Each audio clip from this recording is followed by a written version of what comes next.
Do'stlar, katyolarimizga dastavka davom etyapti. Navbatdagi dastavkamiz Selisk tomonga bo'lyapti. Katyolimiz Turkiyaning Fabem katyoli, bunkerli katyol, uzoq yonuvchan. Bir zapravka qilsa agar 3 sutkadan 5 sutkagacha yonadi.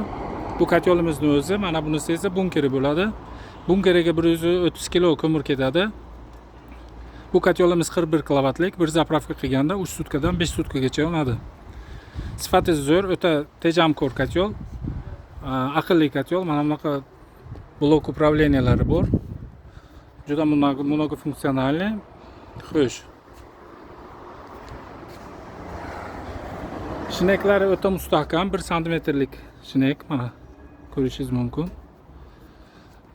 Sifatiga gap bo'lishi mumkin emas. Kimga shunaqa katyollar kerak bo'lsa, optim narxga dillerimiz kelib bemalol olib ketishlaringiz mumkin. Adres Sifat qurilish mollari, Sochak mahallasi.